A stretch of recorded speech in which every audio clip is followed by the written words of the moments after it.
the great Ray Longo. I gotta get out of here. He's leaving. He leaves the show. Why are you doing But it's going to be me and you. All right, let's talk. This is my co-host. Yeah. Did Jim Norton ever do this in 9 years?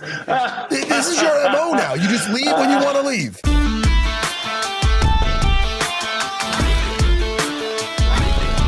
Hey! Sound like you just came on. We just did it organically. It wasn't filming. It's a reunion. Holy Yeah, shit. baby. And then Is there my was camera none. good? I can't see myself. No, you look good. You don't see yourself? You look good. Let me click something. Hang on. Chris joined in portrait orientation. Is What that the fuck right? does that mean? We're good. Is that good? Wait, where is his podcast studio at? Dude, do you ever visit Long Island anymore? Nah, he's done. No. Are you done, Carolina Chris? Do you ever visit?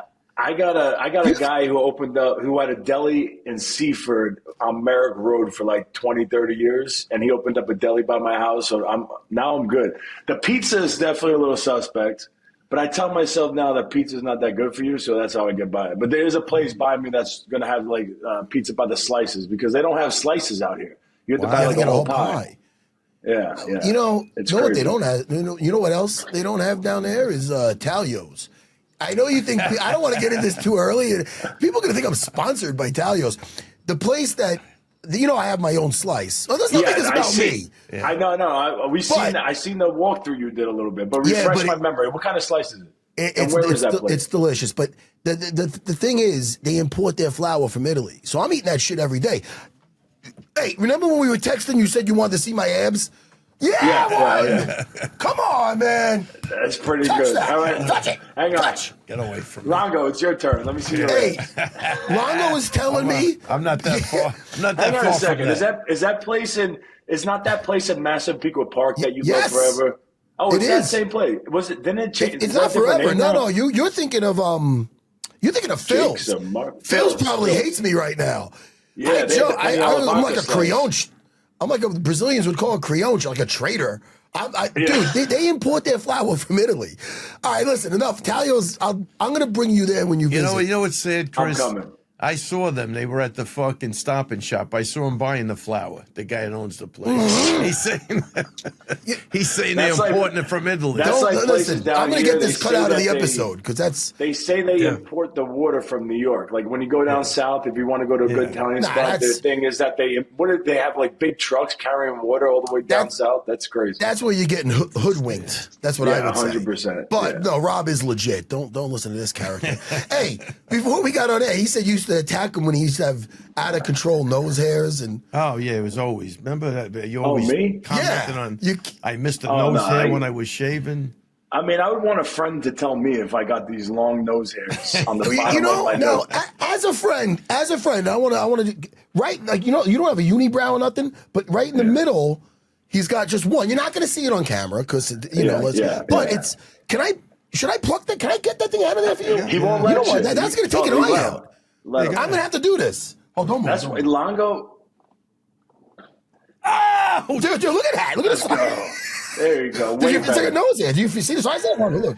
Look at it. Look at it. Look at that. You want to be talking to Longo? For some reason, Longo doesn't shave right underneath his nose, so sometimes he's got like a little Hitler mustache on the top. I guess like his nose can't shave there, so he can't see it. You look good today. No, I don't want to compare him to Now Hitler. you're calling me Hitler? The word is used too loosely. Hey, that's true. You know what he mentioned today? That his eyes are popping. Like his eyes. And I'm like, he loves my background with the blue curtains. Look at his eyes. Where is the studio? Did you answer me? No, I didn't answer you because Longo was interrupting. It's in Mineola. Mineola. All right. Oh, and that's where there's a pizzeria in Mineola? You know what's funny about that? Is that Talio's has 2 locations. And thank goodness, one's right near my house, over there in Massapequa Park. And what do you think, we're boring the audience? Could you just, what are you laughing at? They want to know. You said it was funny. He's got 2 locations. I don't know what's funny about it, but I'm laughing. It's funny. Well, listen, what's nice about it. I was waiting for the punchline. Well, it's more, not ironic, but the point is this. I found this place, Talio's, right here near my studio in Mineola, and then he said he's opening another place, and it's 5 minutes from my house. So that's kind of funny. He's not hysterical, But it's like funny that it happened like that. Oh, fuck you, Longo. Hey, listen, let's get to Chris Weidman. Hey, here we are with the champ, Chris. Good to see you, first of all. I do miss you. Good to see you, too. You look great, man. You look great. Getting better and better. He's asking me if I'm doing something with my skin. Longo, you too. You look good. Come on. I look and feel fantastic. I think we're aging well. Yeah, I agree. I don't know what it is. And you, dude, you always got those imported Italian food. It's the imported flour. Yeah. Remember I went through my fat phase? I'll tell you, when I first met him, when I first met you, really, that was not good. You would get up. I don't know. We couldn't even ask you what your weight would be because I know Longo couldn't even look at you. He'd send you on that Stairmaster thing and just he would send you in the other room. Yeah, for like I was up to we actually would just put him in that room and then leave. He just sit on that machine and pedal for like 3 hours. When I came back to fight Hughes, he wouldn't even look at me. And then I go, what? Yeah, I was there for that. What? I'm hitting the pads. He goes, I didn't do this. Wow, what do you want from me? Chris, when I first met him, I watched him eat 2 pizza pies. I like to party. 2. I like to have a good time. He wasn't eating the crust. He would throw the crust in the garbage. He went through 2 pies. Longo. That's crazy. I've never done that. Weidman. Let's talk about your Mia Posta. My fucking Fruity Pebbles liquid death. I think you would take the mozzarella sticks and smother them with marinara and then put them in between bread. Yeah. It was at Mia Posta. I think we went to. Remember in Long Beach? I think they went out of business. But I was blown away by that. Yeah, and it looked so good. I started doing it. He was always very creative. Yes. So this all led to my ulcerative colitis. So, hey, what are we going to... Enough about me and my ass. What made you walk in to Longo's that day? Tell me about that. Tell everyone, please. I know there's so many ways. There's so many ways I could go with this. I could talk about Gabriel Toribio, monster. He's the guy. Go ahead. I can pretend like that didn't happen. No, go ahead. No, so the first thing I did, when I started thinking about doing MMA, I fell in love with jiu-jitsu. So I came down to your academy. I put the gi on. I was doing the beginner classes. I was really into it. And then I did my first jiu-jitsu tournament. I ended up winning and all submissions, and I won money for the first time in my life. I won, I think it was $1,000 or $2,000, which was crazy to me.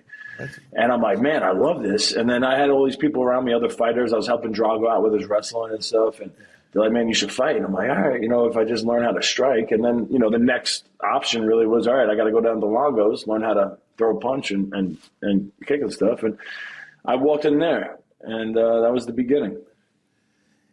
Do you remember that day? Do you remember that 1,000,000%. day? I remember it like it was yesterday. I remember because there was sparring going on, and we sat on the ring, right? Because the ring was right next to the octagon, and we started talking about the sparring, and I think we connected like instantly. You left at like 2 a.m. that night. Then he just started quizzing me. Now that in retrospect, because he can get info out of you, this guy. He don't mind asking questions, but you asked every possible question about everything. But it was literally 1 or 2 a.m. We just sat there and bullshitted. Yeah. And I think it was it's one of those things that just clicked right away. And then when I saw him, I was like, holy shit, man, this guy's definitely special, without a doubt. It was, and I feel the same way.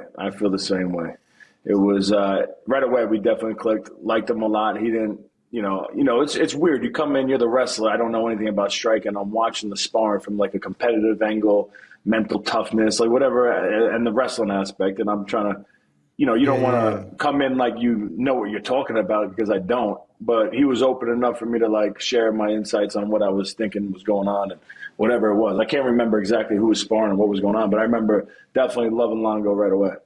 I remember quick. Let me say one thing quick, too. And at that point, I really was not even remotely into wrestling.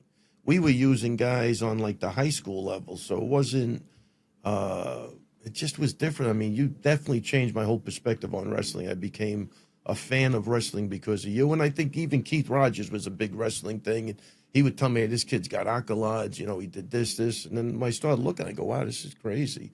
And, you helped me with the wrestling for sure, because I wasn't not really into it at all, right? No, I mean, when they get what's there, it'd be like, they're rolling on the floor, and then I get in we there. had Faka, you know what I mean? He was the wrestling wrestling guy. Faka. But when you walked in, those guys hit, though. That's when I knew something was up.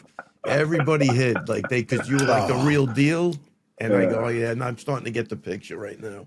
It took to jiu-jitsu like a fish to water also. It was fucking crazy. I just fell in love with it. I truly did.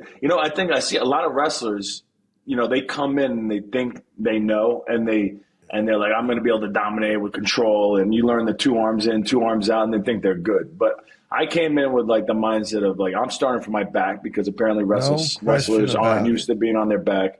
And I love being on my back. And I was with there was a couple white belts and blue belts that we were competitive. And we were training every single day. And it was great work. I felt I was obsessed, man. I became obsessed. Let me tell you, that's the other thing because my experience with the wrestling guys, you get them on their back and they're freaking out. And then you were working your guard. Remember who was the big black guy I liked a lot? Craig something maybe? Oh, are you talking about Craig wrestler? You talking about a wrestler? Not Porte. Oh my God, I feel bad. Yeah, maybe Thomas.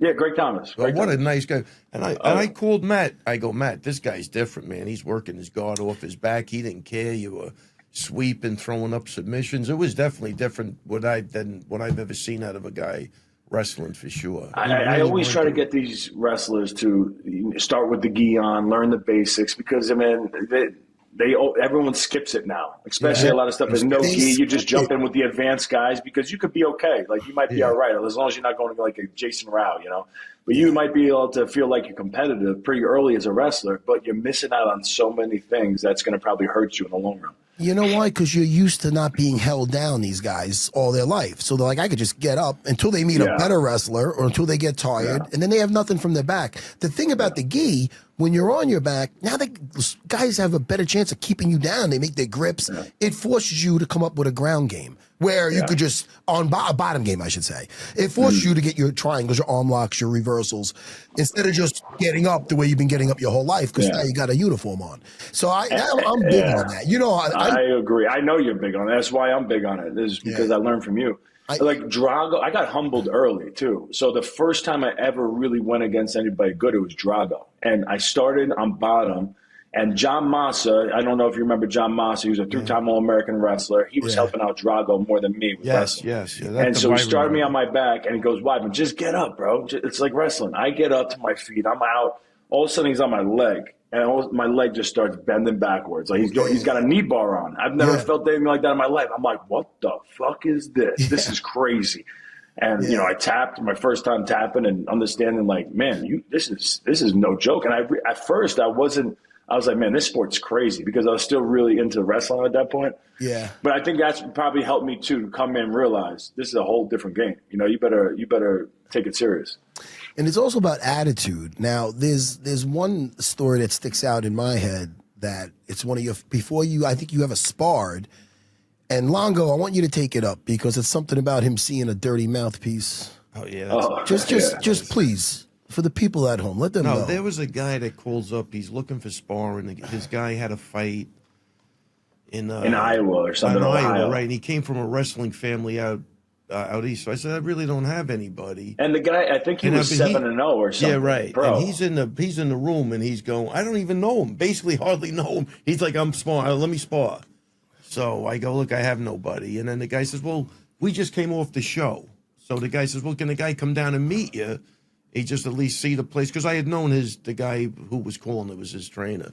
And I said, yeah, sure, come down, And then I hang up, he's like, I'm sparring him. I go, look, I think you got a shot at going far. Like, why are we screwing around now? You haven't even sparred. You know what I mean? Yeah. So he happens to be there when the guy comes down, which I didn't plan it like that. And then he's like, I'll spar him. So then I go, I got him. He's got no mouthpiece. I go, no, you need a mouthpiece to spar. I figured I could calm him down that way because he was he wanted to get in there so bad. And he sees this dirty, like you got to remember, it's a concrete floor under the octagon. Like I think it was like a green mouthpiece, dust on it. Guy picks it up, he shakes it off, and he puts it in his mouth. He goes, I'm ready, son. What am I going to do? I threw him in there, and he crushes this guy in the first round. I felt bad for the guy. He's bleeding. The guy's bleeding, but the other guy was just happy being at the gym because everything was new at that point, But and then I go, holy crow, this this guy's impressive as Now, hell. how long ago was that? Let's think about that. How long ago? That was my first pro fight was 2009, and that I think I started training with you about 6 months. I think it was about 6 months before I fought my first pro fight. 2008. Yeah. We came off the show in 2007. So it was 18 years ago? Yeah.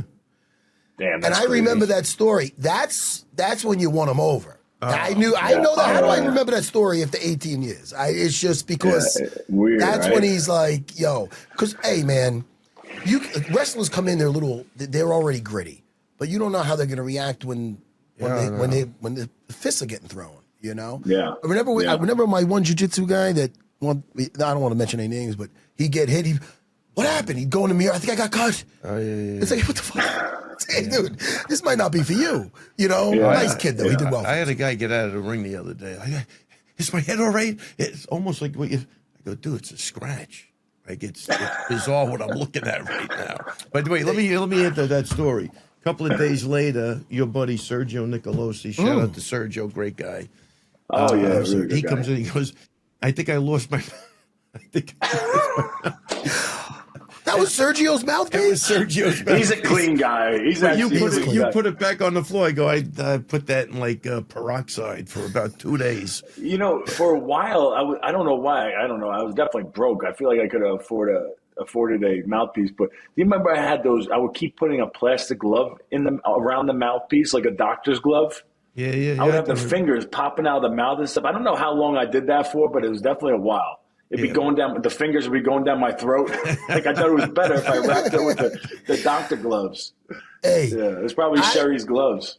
Oh, rest in peace, Dr. Sherry. Yeah, rest in peace. I remember shooting a video blog back in the day. Oh, yeah. And this is before you got in the UFC. Now listen. Oh, yeah. I'm not saying I'm Nostradamus, but we had a lot of faith in you. And I remember me saying, hey, is the next champ and yada, yada. And then, shit, look at you. Look what you've done. Doesn't that feel great? Oh, I mean, honestly, champion of the world. I'll never forget that moment. That was a big moment for me because what was that on? That was like on a vlog on YouTube. You were doing vlogs, I think. Yes, it was for UFC 119. I was going to be fighting UFC 1. Yeah, or was it 109? No, 109 I think was Trig. So I think 119 was me and Chris Lytle, my last fight I was getting ready for. We were pushing a car. We were pushing a car at Longo's. Yeah. Remember? And then you were in the. I'm like, look, there he is. We were pushing the car, and then we were coming inside and doing something. Versa climber and some other shit. Versa climbers and shit. Stuff I'd never do again in my life. So it's great. Yeah, terrible. It was brutal. But you know, your run in the UFC was to the title was fucking insane. Crazy. Yeah, right? Thank you. Damn superhero, Chris Weidman. Very That's excited. what it felt like. You. But hang on. But I just got to when you said that and then it was out there, it made me feel so good. That was the best thing ever. It's amazing when you have stature and like respect, and then you're able to influence someone else who's on the up and up. You know, it's amazing how much of a difference it makes.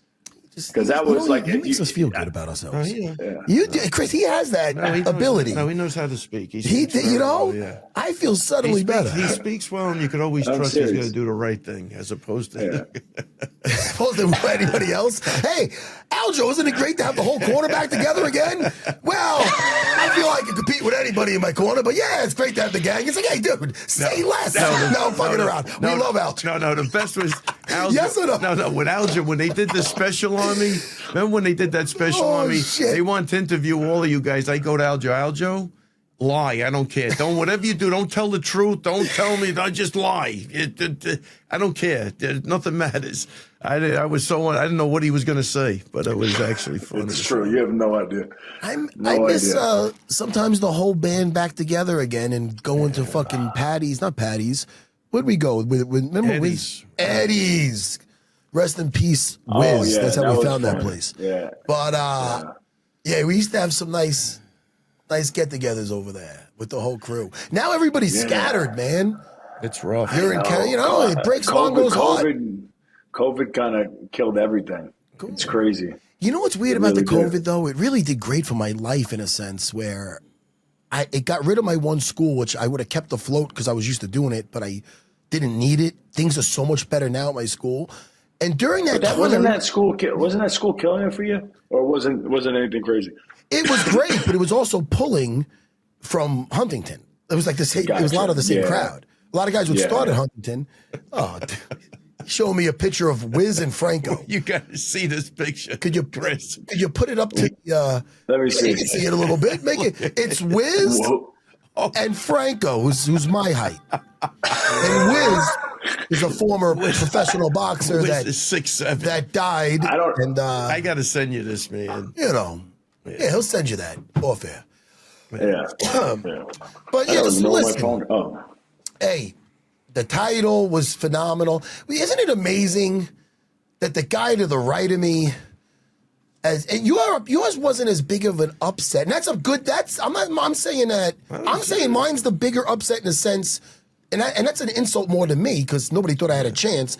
But people, you know what I'm saying? It's not like I'm trying to take away. But it makes it that much better. Yeah. But no, it does for me. But you also had I didn't have a full team. You didn't have like a full team with big names having your back too. But you were the pioneer. You were the first. Oh, that's a good point. You know what I mean? Like I had like allegiances with the MMA community that you didn't. You didn't have that's yet. a good point. Like you got me linked in with the Renzo Gracie teams, right? And then GSP's coming down there. He happens to see me there. Now he's talking good about me. You guys, of course, you're talking good about me. Longo's talking about me. He's already now a credentialed coach who's had a world champion, so people listen more intently. So I just feel like it's just, I think it was less of an upset only because I had a good team behind me. Yeah, but it was still a pretty big upset because the guy because it's Anderson. Yeah. I think it was still, even though odds wise it wasn't as crazy, like in people's eyes, like especially the way he got knocked out. And both of us, look at us. No one expected us to knock out these guys. It was crazy. Right. That was the beautiful part. Plus, I guess Longo did. I was confident. I tell you, definitely confident with him. You had other options because of your wrestling. I didn't know which way it would go, but I knew you had the power to do it. I lost my train of thought. That happens a lot, huh? With me it does. No, not with you. But it happens a lot to me, and it's amazing I can make this work. Yeah. You know? But another I'm with the same here. I'm like retarded. All of us together are great. Yeah, but when I think about like the differences with us with that is, I was at 170, listen, I feel I could fight anybody at any weight. I'm a psychopath. But as far as being in this sport, a dominant champion, I felt once I won that title, honestly, I was a decision away of losing it because of my size. I'm a 155er, to be honest. I mean, I know you saw me blow up the 230 and tell you the best, but they asked me to go to 170 to fight Caro. I ended up losing, and that got me an Ultimate Fighter House, which led to glory and everything else. But I could compete at 170. But I was never going to be a dominant champion, and that's all. And I'm fine with my whole everything. You. Dominant champion. When you fought Machida, I was just, I'm going to tell you now because it worked out great for you. I was just, and I don't even know if I told you, Longo, I was just really inside, like one of the most nervous I ever been, I felt. Like not that I wasn't confident that you'd do well, but I thought he was such an enigma with his karate and he was in and out and I'm like, fuck. But the way, I remember telling you afterwards, I was like, dude, you were like a fucking superhero in there. The way you were combining the strikes and the shots and it was awesome. I mean, you gave us a heart attack once, I think in the fifth or something, but fourth round, yeah. You remember that fight? Well, I remember. I don't remember the fifth because he concussed me in the fourth, but that's probably to me my most the Mark Munoz fight for me was my most flawless. Right, I felt the best in that. But that Machida fight to me is probably one of my most proud fights because I did think it was a very tough challenge. That dude moves really well. He's got good takedown defense. He was undefeated at middleweight. He was a former champion at light heavyweight. And honestly, a credit to Longo because the footwork that we knew we had to keep up with his footwork. So he had me doing those, the footwork drills where he doesn't have to do any work. And I'm just like, he goes, sits on a medicine ball. He goes, all right, you got 25 rounds in there. I'm like, oh, thanks. All right, you go sit over there on your phone. And You're talking about skipping around the octagon. Circling just the circling. One. I love just that. circling. No, It feels you good on your calves. It helped me so much. Especially when he'd make Volante go in there with me, and we do this. You do 15 seconds one way and 15 seconds the other way, and he'd be crapped out at like 2 minutes in. I'm like, look at me, I could do this like 5-5, no problem. Yes, yeah. But in that fight, that footwork, because I was chasing him. I was always outside of it. He was a southpaw, so chasing that. Yeah. I was circling to my left, chasing, looking for my right hands. It was. I felt. I was. To this day, like I've never been that prepared. Those Anderson Silva fights, the Machida fight, and then it started going downhill for me. But at that, even the Vitor fight, I wasn't, I think, as prepared. I started. I don't know. There's probably a lot of reasons. You started getting a lot of injuries too, though. But wait, hold on. About the Lyoto fight, real quick. Yeah. The Lyoto fight. You said you were concussed. Do you remember what you said to me? After the fight. No, I think it's funny. No. I think he'll love it. No. Oh, no, I do. Say something bad? Because, I was so fucking happy. I'm like, shit, man. Because we were a little nervous at one point, I think in the fourth, where you were up and you were rolling and he was trying to go off, but you survived it. And you ended strong. Some good shots. Yeah. After the fight was over, we're in the cage. And I'm going to you. I'm like, Chris, this is fucking awesome. You said you were concussed in that fight. So I asked you, do you remember what I said to you when the fight was over? Because I do. I don't remember. I can't remember. I get you. I'm so happy. I'm like, dude, that was great. And you're like, Matt, wait, stop, Matt, stop. Is the fight over? Yeah. Dude, you asked me if the fight was over. I'm like, what the fuck? I'm like, yes. Yeah, you won. You're like, wait, Matt, wait. Is the fight over? No, I tell you, it was so bad. I actually told you to shut up, stop talking. Yeah, he's like, oh, that's good. Yeah. I started interrupting everybody. I go, don't even talk to him. It scared the shit out of me. Wow, it's crazy. I've seen other people. I don't think you guys ever told me this. I don't remember. No, you said it in the post fight. You said you didn't remember something too. Yeah, I did say I didn't remember. I said I didn't remember. The fifth round, but I don't remember. Dude, not knowing. Me I don't remember talking to you like that. You asked me if the fight was over. I'll remember it to the day I die. Yeah. All right, because now I feel bad because I couldn't stop laughing at Wonder Boy one time. He gets knocked out. I think it was Anthony Pettis. It happened twice, and then it happened with Joaquin Buckley. But yeah, Anthony Pettis was the first one. We got backstage. I feel awful for him. We go into the doctor's office. We're sitting there, and as he starts looking at me, he's like, "What happened in the fight?" I'm like, "No, you were winning the fight. You look great." Last second of the second round, he jumped up the cage, hit you with a Superman punch. And he goes, "He hit me with a Superman punch?" I go, "Yeah." And then he looks down, he looks back up, he goes, "Wait, what'd I get hit with?" Oh, yeah. I said it to him probably like 10 times. The doctor's there. I go, "Yo, stop asking me anything." And now I'm starting to laugh. It's almost funny. They're trying to ask him questions like where where are we right now? And he has no idea. I'm like, come on, man. You're by your house. We're somewhere in the South. I think we were in Atlanta or something. He's like, I don't know. Where are we? And then he just kept asking the same questions. And I started getting to the point of like, yo, stop it. Like, are you messing with me? Oh, I had a guy in the gym, Chris. He got knocked out. And he just, there was a couple. There's a lot of those. Ended up at the toll bridge? Oh, that's another one. But he didn't know how he got there? Yeah, he's paying on a toll on the way home? Yeah, he didn't. Really? He didn't know how he got from Mineola to the Throgs Neck when they still had tolls. Wow. But this other guy, he did the same thing. What I get hit with? Spin back kick to the head, I think it was.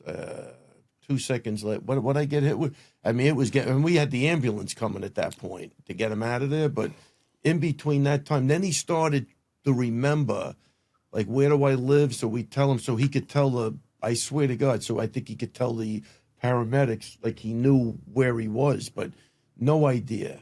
And what? The best one was this. So I see a guy one time get kicked in the head. He drops. This is Alex Cece kicked him in the head. Alex was like 300 pounds huge. Oh, yeah. He drops right to the ground, and I go, "You all right?" He goes, "I'm 6 years old and I'm on a farm." So I go, "Thank God he's joking around." I walk away. I think it's all good. And then luckily Sherry was there, and she goes, "No, he's out. The guy never left Queens in his life. He was never even on a fight." Mama, what was this like? What was that?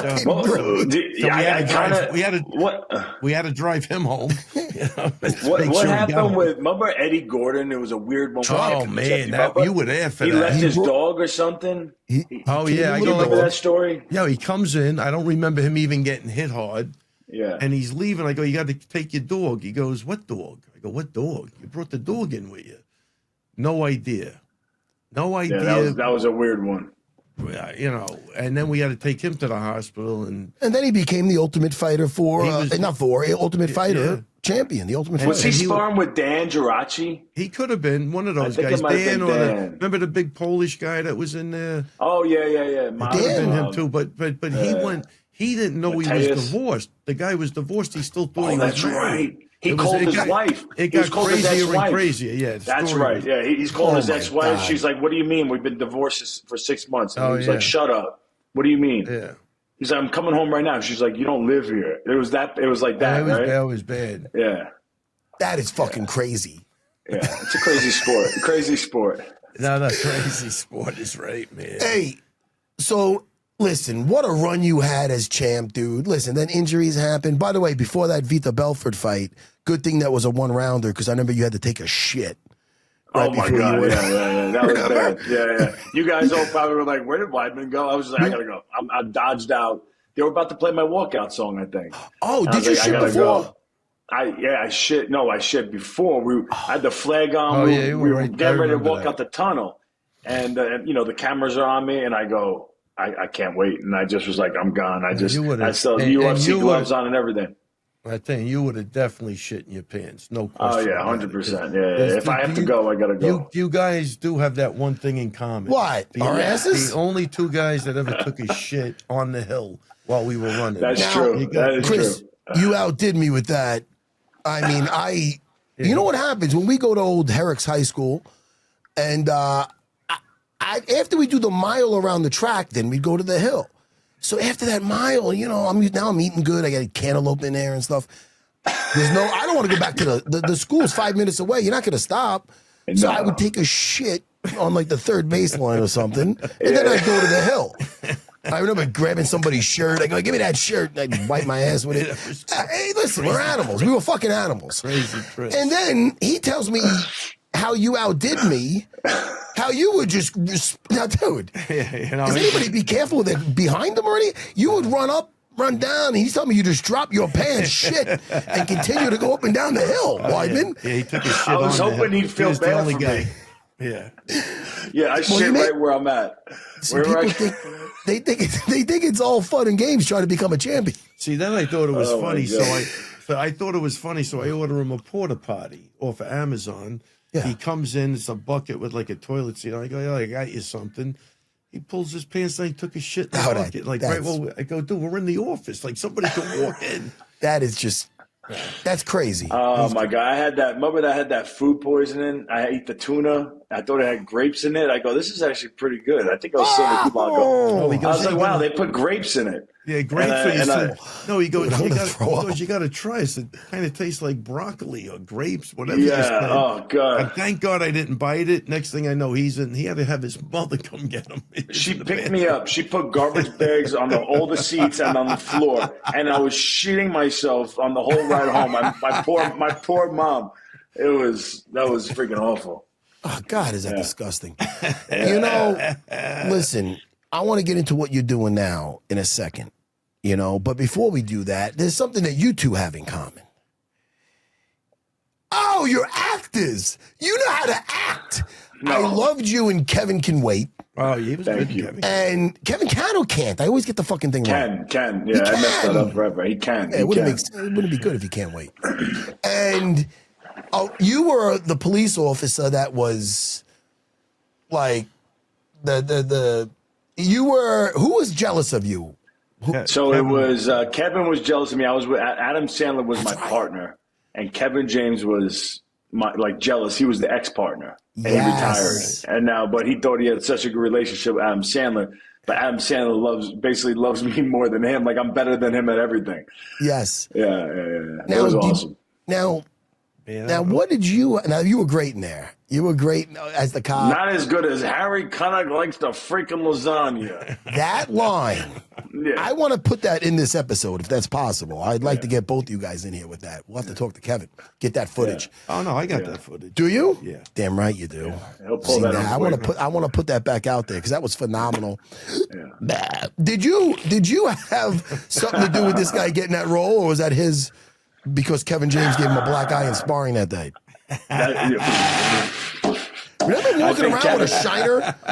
Oh Guy's in his God, 60s and best. fucking the 50s, and he's got a nice black eye at 58. That was awesome. No, I don't think I had anything to do with that. That was Longo. Longo had a good relationship with Kevin.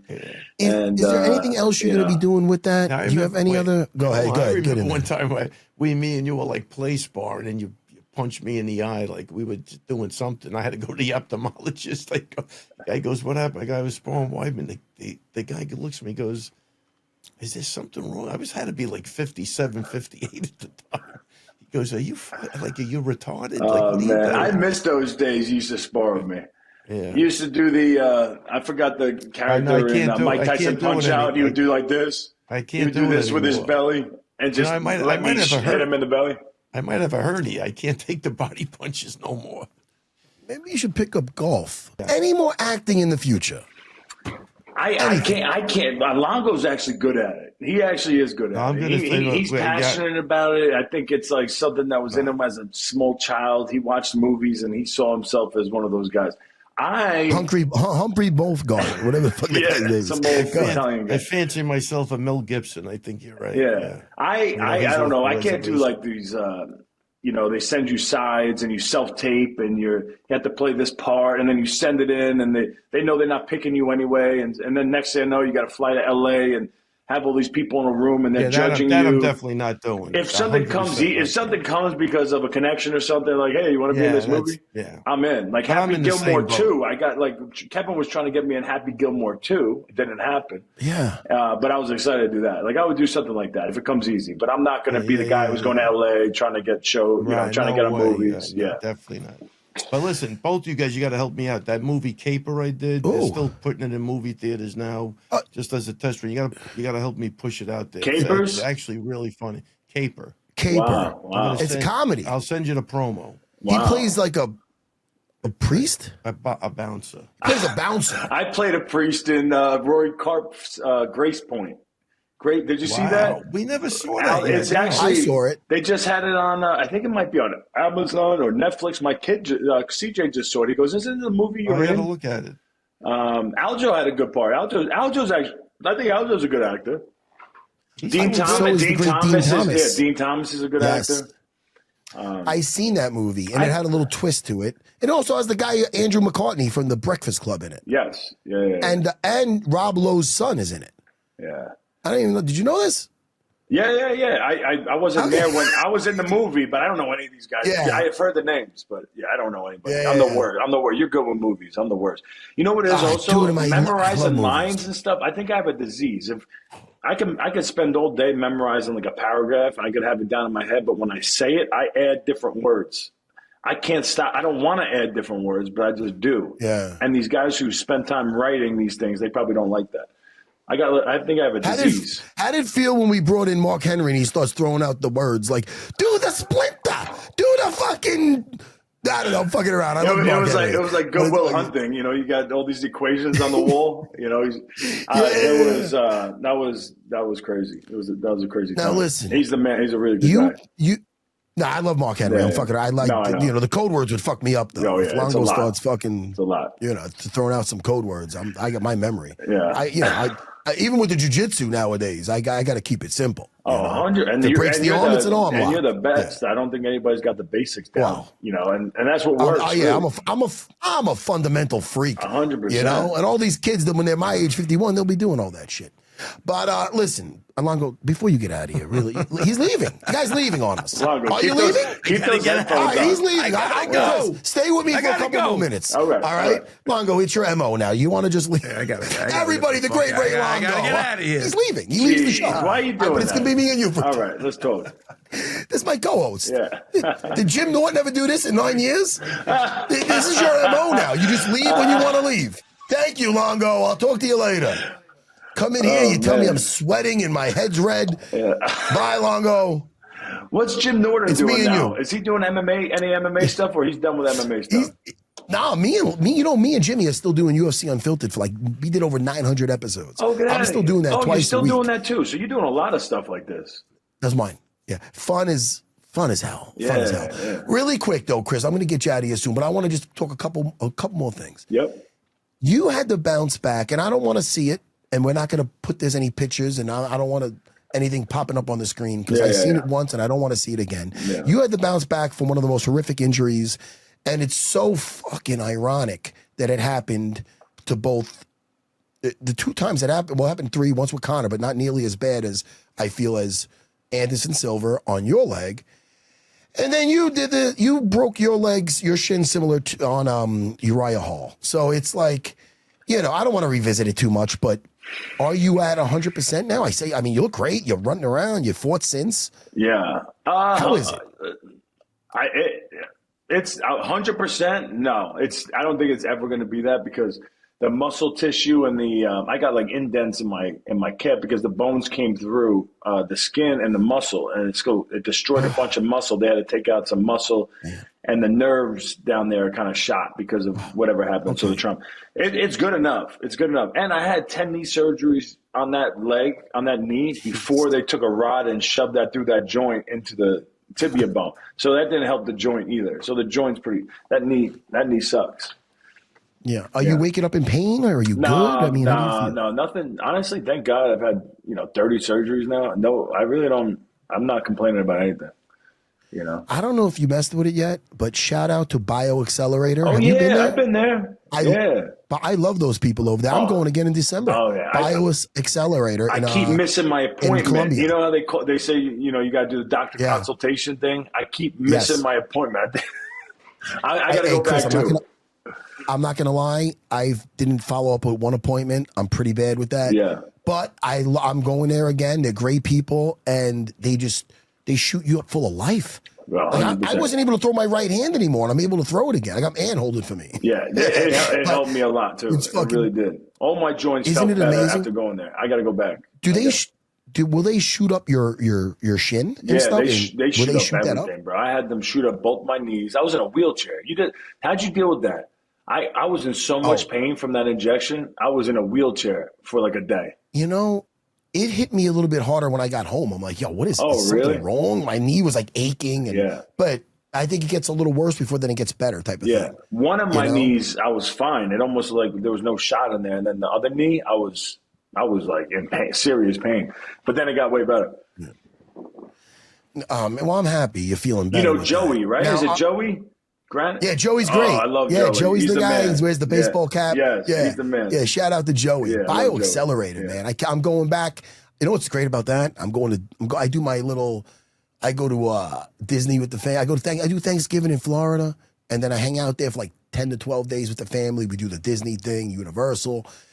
And so I'll have 2 weeks of that, and then the day I get back, the next day I'm going with it. My buddy Jedi Abe. Oh, you're going with Abe? What's great, Chris? Abe. Lifetime Chimney, fucking Abe, Jedi Abe. You know what's so great? I go over by Adventureland, and he has a plane. Oh my God! Longo was saying he has a plane. He has a plane. He has a fucking That's crazy. So it goes over to Colombia. Yes. What? Isn't that amazing? That's amazing. I feel like that's a reason to have a lot of money. I feel like just to have your own plane, that's pretty badass. Oh, dude, we have such a great time, man. Yeah. Such a great time. And the food there is so clean. And you could eat whatever you want. There's no GMOs in the food. You don't feel like crap. You could have the Italian food. You don't feel tired in the morning. Just like Talio's, no bromate, no bleach. Yeah. I'm going to bring you when you're out here. I'm excited to try it. Now, let's fast forward now. Now, it's so funny because I don't see you every day. Normally, I'd get a heads up and I'm like, whoa, he's back. Yeah. Now you're having a trilogy fight, but in boxing versus the legend Anderson Silva. Is that still happening? So we were supposed to fight next week, and now it's postponed. They're saying sometime in December. So I'm still training as if it's happening, but they don't have like a definite date. But I'm pretty confident that it's going to happen before 2025 is over. So it should be happening. How did that come about? His manager hit me up like 2 years ago or something when I was still in the UFC and was like, hey, would you be interested in doing a boxing match with Anderson Silva? Started asking me about numbers. I'm like, I have no idea. I'm not a free agent. I don't know how much I would want and all that. And but so that put it in my mind as a possibility when I'm done, and outside the UFC. And then she hit me up again and was like maybe 7 weeks ago now, and was like, hey, are you interested in boxing Anderson Silva on the Netflix card of the Jake Paul fight? And I'm like, yeah. And obviously Anderson Silva, I'm not looking to have a boxing career. I'm 41 years old, but Anderson Silva, we have such a history. I got so much respect for him. He gave me a shot. I think it would be really fun. And boxing is way easier on your body than MMA, as far as your joints and different things you have to do. You just really work your hands and footwork. So I've been having fun training for it. It's been nice. And the Netflix thing is super enticing because they had, I don't know, I could mess up the numbers. They've had 2 Netflix boxing events. And one did, the Mike Tyson one, I think did like 120 million views or something like that. And the other one did like 90 million or 80 million or something like that. And the biggest pay-per-view ever in the UFC, or even in boxing is the biggest, was Floyd Mayweather versus Pacquiao. That did like 4.6 million. So if it even does 30 million, it's like the biggest fight I've ever been a part of by far. And it hits all like the younger generation too, because it's on Netflix. So this is what Anderson Silva's manager was saying, is that, like he's got such a young fan base now that never knew who he was, but now all these kids are super into him. So it'll make me cool at this high school with my daughter, so that's a part of it. Yeah, I'll be like cool again. Hey, and this is out of left field, but I love you and your family. You have a new addition. I have a new addition, man. Yes. That's wild. Now, Savannah, she's amazing, man. So we adopted. My wife, she was having trouble. We had issues when we were still in New York. Complications, like she almost died. It was super crazy and scary. She was pregnant. And so I thought we were done. I was happy with 3. We got, 2 boys, one girl. And, but my wife, she really wanted to have another baby girl. And it got put off a bunch of times. And the next thing I know it happened out of nowhere. Our church was trying to get, there was a baby that needed to be adopted like quick. And so that made us hustle to go through all the paperwork, and they have to do house visits, make sure we don't abuse our kids that we currently have, and we don't have like alcohol everywhere. So they did all that stuff, and we didn't get that baby. And then, they start sending you emails every week with all these different situations, what's going on with this mom and what happened to her and why she needs to give up this baby. And at first it was like kind of crazy because most of the moms, they're, addicted to a lot of drugs, and you don't know how that affects the kids. So we were like, I don't know about this one. We were kind of looking for the perfect baby, but then someone said it to us, and it made a lot of sense. Like, you're never going to get the perfect baby. It's about trying to give a baby a perfect life. Not to sound corny, but I'm like, we just started saying yes, and we got excited a couple of times. We didn't get the baby. And then next thing I know, I was in Vegas doing TV work for the UFC, doing analyst work. And we got the call that we have to be in, Utah in less than 24 hours. So my wife was driving to Nashville, Tennessee for Colton's baseball tournament. She stopped doing that, went straight to an airport. I got to an airport and we flew. And when we landed, the baby was already born, and that was the beginning. And the baby's healthy. She's so cute. She's amazing. I feel like with my other kids, I was so focused on becoming a world champion when they were babies, and my wife was taking care of them. And for this one, I guess because my life is not as hectic, I'm obsessed with this baby girl, man. She makes my life so much better. I love her so much. Yeah. Your kids must be excited too. They help out. They love her. Colton's a big brother now. Yeah, they all are obsessed with her, and they're so good with her, and I love to see it. It's really good. And you're liking life in Carolina? I'm liking life. We lost you. You're not ever coming back. Nah, it's going to be hard to come back. All my family left. You know, my parents left. They live down south now. My sister's down here. My brother's in Connecticut. I got some cousins on Long Island who I love and miss, and obviously my friends. You know, and my own. You know, yeah. And so it's just. But as far as the life out here for the family, we live in a great neighborhood, good school districts, and kids have great friends and good kids, good manners, and all that stuff. It's been good for us. Cheaper, people less hectic, you know, that type of stuff. Yeah, man. Dude, you know how Long Island is. I go to my certain spots, my school. Yeah. Talio's here. Yeah. That's it. I know. And I did the same I'm not thing. that Man. much of I kept a small circle, you know, and I love Long Island. Obviously, I'm on Long Island to the death. I love it. I love them. I love the people. I think it's really special people on Long Island. But you leave and you realize there is another world out there where you could be less stressed. There is less stressed and just a little bit more chill. And you know, you can still get good food and stuff like that. But I don't know about the no bleach and the bromate. Is that what you said? Are you golfing? Do you golf also? A lot of guys are getting into that shit. I know you did a little bit. I was doing it last year. I was super into it. There was some like Longo told me amateur pro thing where they were going to have like celebrities come out and you were going to get paid no matter what. And you had to get your handicap down to a 10. And I tried, man. I was trying to you have to get pretty good. And I was trying to get really good. I was obsessed, but I never played golf at all in Long Island. I never grew up playing it. I have no idea I had to pick it up from scratch, and it was hard, man. It was hard. And I got decent. But not anything close to what I needed to get to. So I haven't played that much. I haven't been playing that much now. Yeah. And no more grappling matches. Once in a while, I'll be like, oh, shit, Chris just won something in Atlantic City. Yeah. You doing any more of those? I will. You know, I got this boxing match. There's all these like weird options. Like I'm open for grappling. You know, I'm open for. I got hit up by that Real American Freestyle. It's this new thing. Hulk Hogan actually before he passed away, he started this thing where it's like American like wrestling, but professional wrestling. You know, where they're paying guys actually pretty good, and they're trying to make it a sport that people want to watch. So I would do something like that. They hit me up. But first things first, the boxing match, that's the boxing match first. Any timeline on how long you're going to be going? And listen, you look great and you're a genetic freak in a good way.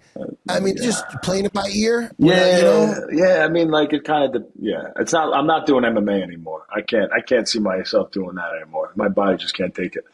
But grappling, I know situations I could get in without hurting myself. There's things I'm good at that I could still do just, on a high level.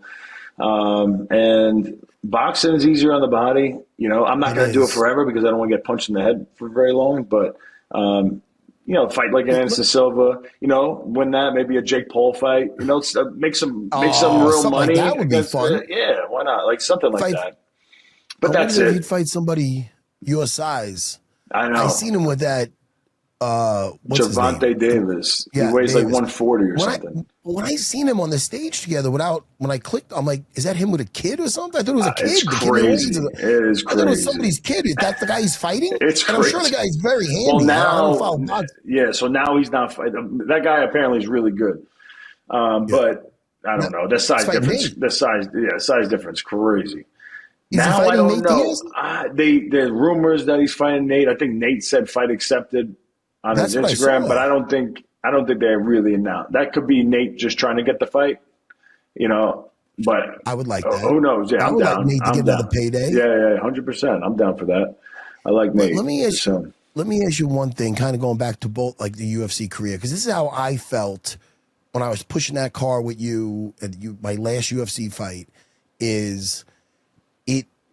I'm not going to say I lost the hunger, but I'm going to say I wasn't all in. I was trying to excite myself. Like I wanted to stand up with Chris. I know I won a decision over Chris Lytle being smart and fighting, with all my abilities, but I kind of just wanted to get a banger in there. It was weird. Know you did. I know. It wasn't it wasn't really that smart. I took a chance because I did land some good ones. You wanted like an exciting slugfest, right? Like I remember you said, you had 2 pairs of you brought 2 pairs of sunglasses because you knew you knew you were going to be beat up after the fight. Like you were ready for a war, which is crazy.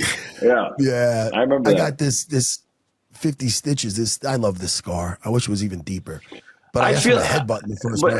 That's bad. Like I don't know if I really had one of those fights, you know. And then afterwards, didn't Joe Silva talk shit about that fight too? You go out there. Oh, just how horrible. Longo wanted to kill him. Longo wanted to kill him. Yeah, I thought that fight sucked. Yeah. That guy towards the end, and you know what sucks about that Joe Silva is he was like a little nerd. And I get along with nerds. I used to talk comic books with him. I used to go with him to movies sometimes and then all of a sudden he became like a stuck-up little shit. Yeah. Don't you think? It's a lot of power. Ain't that a shame? I wasn't around him. I wasn't around him that much, but I used to like him a lot. And then he became really nasty, man. And power could corrupt. That's why, Chris, man, you always been such a humble dude. You never got stuck up. Well, ever. I appreciate that. Ever. But it could happen. I was feeling myself for a little bit, definitely. I think that was part of the demise. You know, well, I started getting I had no money. All of a sudden, I had money. I'm getting massages. I was getting lazy. I was eating dinners out with all these guys, like expensive steak restaurants. Not to mention anything. I'm out with these guys and enjoying it a little bit too much. And then I'd, get into a camp and I started making my camps basically I tried to make them as short as possible because I was worried about injuries.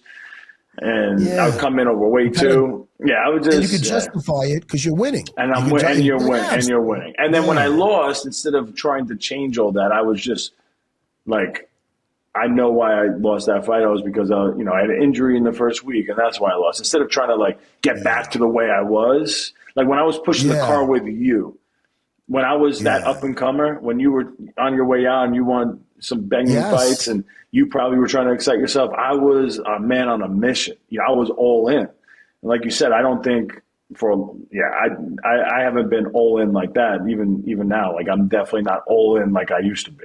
That's hard to do, It's hard when you're so successful. Like when you're like, all right, man, I'm no longer with my wife in the basement at my parents' house. I'm trying to get out of there. I got a pretty nice house. I got my family. Yeah. That's what I felt the same thing, man. I remember I was hearing somebody talking trash after my last fight or something. It was another fighter, and normally I'd be up in arms. And I remember I was getting ready to walk to the park with my kids and my wife in the stroller back then, and I didn't really care. And I'm like, that's not good. You know what I mean? Yeah. Then I had a health thing when I had to get a rib removed. So then I just that was scary. That was scary. Yeah. That was scary. And I would tell any UFC champion, that's what I would try to tell them because I made that mistake of I wasn't working as hard as I once was. And that's why it's cool to see the Marab. I'm not around him either. I don't know what he's really doing, but it seems like he's in the gym, still training his ass off nonstop, just like he used to, sparring with all the guys, doing all the rounds. That's what keeps you there. That's his pleasure, though. That's the one thing about Marab. Like when we're in the camp and we're in the thick of it, it's like you enjoy the grind because But that's what he likes to do as a pastime. He's just trained. Yeah. He's a rare dude, man. And his body holds up. Like my body definitely fell apart easier than like a guy like him. He trains like an animal all the time and his body doesn't just completely break down. I would be sick. My joints would be messed up and I'd be tearing something. Isn't it great seeing his journey though? Isn't it great? Because we were there when I remember him and David used to come into Levittown and they would just jump back and try to grab ankles and squeeze it. Yeah. They were so green, and now an Olympian can't hold them down. Bro, I remember rolling with him towards the end and I'm like, whoa, man, this guy's just not stopping because he knows all the ways outs now and all the escapes. And he was just a freak, man. He still is. But I'll be honest. When he goes home. I'm sorry. Go ahead. Good. I was going to say when he goes visiting. No, you go. Right? It's almost like we're trying to unlock the door on a fucking car. I know. No, I was just going to say when he's back home to Georgia, it is so fucking glorious seeing the parades and everything else. Oh my God, the amount of love this guy gets is crazy. I was going to say and I'd rather be the guy who says I always knew he would be a champion. But he was so green when he came to the gym. He was definitely a tough dude, but he made so many mental errors in fights. I remember when he fought the Ring of Combat. I'm sure you were there. Yeah. He had a great position on a body lock, and he would just suplex over himself. The guy would flop on top of him. He's a mount. He's punching up at the guy. I wasn't thinking, oh, he's going to be a champion one day. I knew he was tough. I loved him to death. He always had the most grateful attitude. Loved being around him. But I mean, what he got to the point that he's such a smart fighter now. No, his fight IQ is through the roof. Now. It's crazy. That was the biggest thing. Yeah, that was the biggest thing with him. We're like, how are we going to get him to slow down? Yeah, And he got it. He got it together, man. It's so funny when we look at what we did out here. I'm not taking credit. When I say we, it's all of us together, not just me and Longo. Simple recipe of just no magic pill. Just you're at my place with all the elite grappling. You're getting the hard sparring at Longo's. Longo putting you through the old school plyometrics, the hills. It's just old fashioned fucking hard gritty work. And we had a nice just team about with us. Which it was amazing. Homegrown, people. How long you got? We're about no, to we're good. I got the chills talking about that because you don't see that anymore. The whole team, the fighters that really cared, everyone was coming to your classes Tuesday nights. Beast. Egos out the room. We're going hard. And then Friday mornings. And then sparring at the gyms, at Longo's. It was, and the team was just so united. You know what I mean? And everyone's had each other back. We were unstoppable. But it sucks. I don't know how it's going now, but I don't know if that's a hard one. I guess it's hard to maintain. I don't know if the fighters are the same anymore. If they put that effort in, people coming in trying to be famous now too. I didn't care about that. I wasn't thinking about fame or anything like that. Yeah, Longo is the coach. Yeah. Till the day he's gone. He loves looking for he sees an upcoming fighter and this and that. That's not my thing. I love to just make good people dangerous. Yeah. And then I'll get attached to a couple of guys and Tommy DeGennaro, Tommy. Young Marcus, guys that I kind of really care about. Yeah. That's where I'm at. Yeah. You know what I mean? And that's awesome. But at that time, at that place and time with us, with the Serra Longo crew, it was a bunch of just, Al Iaquinta's from Wantor. You're right down there. You're right in Baldwin. Aljo's in Uniondale. You know what I mean? I'm in East Meadow. Yeah. And Longo, just to get the neighborhood kids, we adopted Marab and, to see what we all did for Longo to have 4 champions.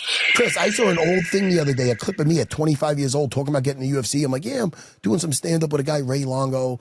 That was 26 years ago. And now Longo's got 4. A guy, Ray Longo. Now Longo's got 4 champions. It's great to see us all doing all right now. It is. I'm happy. And everybody's doing good. Thank God, man. We're lucky. We're blessed. Everybody we just mentioned. Yeah. There's no other team like it. There's no other team. I don't think there'll ever be a team of a local area. 4 champions from a local area. Oh, well, really 3. We got Marab very early, but 3 guys from Long Island, 1 guy adopted who was super green, who made mistakes like you won't believe, and turned into a champion. John Wood stepped in shit, don't you think? Yes. I love John Wood. I'm just saying. He got handed over a well-oiled machine. You have a gym in Vegas now with that UFC PI. You had COVID in there. All the New Yorkers, we couldn't train. It worked out good for those gyms in Vegas because they got a lot of fighters now. It did. Yeah. It did. Marab, Aljo, they got that PI over there. The cost of living's a lot better. I get it. Yeah. I get it. But the most important thing I think for myself and Longo, and I think you'll agree, is how did everybody do after they first came to us? How's everybody doing now? Yeah. Dude, everybody's doing great. Yeah. That's the biggest thing. Yeah. No one's, of course I miss seeing these guys every day and this and that, but just like I miss seeing you.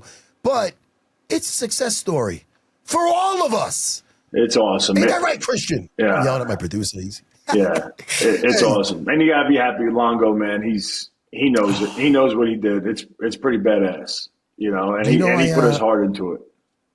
Longo deserves it. He's actually, it makes me emotional. I'm glad he's gone. He's holding for Angelina now, my daughter. I seen it, bro. Dude, she is man. good. I love it, awesome. man. I love seeing that. That is so happy. it is sick to see. I know, because I remember you and Wonder Boy showing up at my daughter's birthday party at Adventureland. Yeah, you guys know them since they're little. I've seen her since she's dancing, and then all of a sudden now she's a freaking animal. You know, she looked great on the pads, man. I know her jiu-jitsu squared away too. She's a problem. It's really wild to see that she's taken up like the mantle here. She's following the family business, so it's wild. It's crazy. Hey, listen, you have to get the training in like 12 minutes. Yeah. I'm watching the clock. No, like me. I should say it's training. I got to bring CJ to his first wrestling middle school practice. Yeah. That's even more important. Yeah, it's awesome. And first of all, how old is CJ He's now? 13 now. Yeah, so he's in 7th grade. Teenager now. Yeah. I love whenever I run into you guys and he's Uncle Matt, this and that. I'm like, oh man. Oh yeah, no, he loves you. Yeah. Man, I love your whole family, dude. Yeah. I love you, pal. I'm so happy for you. I want to talk to you again before you fight him. Yep. Anderson Silva in December. Hopefully that goes smoothly and that stays. Yeah, hopefully. Put, Yeah. Yeah. But anything you want to plug? How come you're not doing a podcast? You talk great, Chris. I had one. I think I gotta do a studio. Because it'll force me. All right, I'm doing it once a week or twice a week, and this is my hours, and I go and I do it. You need that. I need a producer. I need a producer. Like yeah, I just need to crack the whip on you a little bit. Yeah. It's like me. I need a handler here. I do. I need someone to push me and direct me. So I got to find somebody. I never should have wore gray, Chris. Come on, man. I never would have should have wore. It's my Reservoir Door shirt. Hey, dude. Congratulations on everything, man. I'm going to talk to you really soon. All right. Thank you, man. Thanks for coming on, brother. Absolutely. Thanks for having me. Sorry for the technical difficulties. Yeah, love to the family. Oh, yeah, no problem. All right. Definitely, take care, man. Talk soon. All right. Take care, Later, brother. Bye. All right. The great Chris Weidman. What a show. So much fun. Longo left like he normally does, but that's his MO. All right? Stay humble, yet dangerous. I'll see you all soon. No more gray for me. We're going to edit this out somehow. Goodbye.